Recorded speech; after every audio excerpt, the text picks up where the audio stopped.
అందరికీ నమస్కారం అండి. ఈరోజు నేను చేయబోతున్న వీడియో ఏంటంటే, సాయి సచ్చరిత్ర పుస్తకంలో నుంచి 43వ అధ్యాయము, 44వ అధ్యాయము కంబైన్డ్‌గా ఉన్నాయండి. దానిలో నుంచి వీడియో చేయబోతున్నాను. అది ఏంటంటే సమాధి చెందడానికి ముందు జరిగే సన్నాహాలు. ఇది కొంచెము లెంగ్తీగా ఉందండి. అందుకని 2 రోజులు చేయబోతున్నాను. ఈరోజు కొంత చెప్పుకుందాము. అదేంటంటే జనరల్‌గా హిందువులు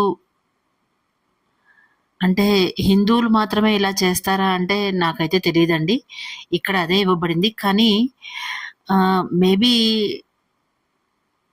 ఎవరైనా సరే వాళ్ళ మరణానికి అంటే వాళ్ళ శరీరం వదిలేయడానికి ముందు వాళ్ళకి ఇంతో అంతో తెలుస్తుంది కదా!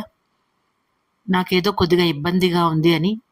అంటే ముందస్తుగా తెలిసిన వాళ్ళు ఒకటి 2 రోజుల ముందు నుంచి తెలిసిన వాళ్ళు దేవుడి గురించి, దేవుడి యొక్క పుస్తకాలు చదువుకోవడమో, లేకపోతే పిలిచి చదివించుకోవడమో చేస్తూ ఉంటారు జనరల్‌గా కదండీ! అంటే ఇది పాత రోజుల్లో మన పెద్దలు చేసేవాళ్ళేమో.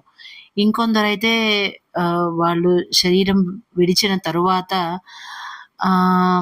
భగవంతుడి గురించిన పుస్తకాలని చదువుతారనమాట.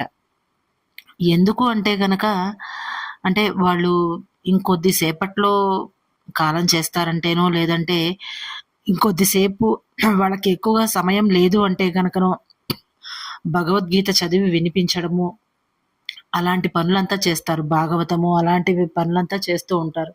ఇంకొందరైతే ఎవరినైనా పిల్లలని పిలిచి చదివించుకుంటారు. ఇది ఎందుకు చేస్తారు అంటే జనరల్‌గా భగవంతుడు అన్ని చోట్ల ఉంటాడు. అలాగే మనల్ని ఖననం చేసే చోట కూడా భగవంతుడుంటాడు. సాక్షాత్తు పరమశివుడుంటాడు.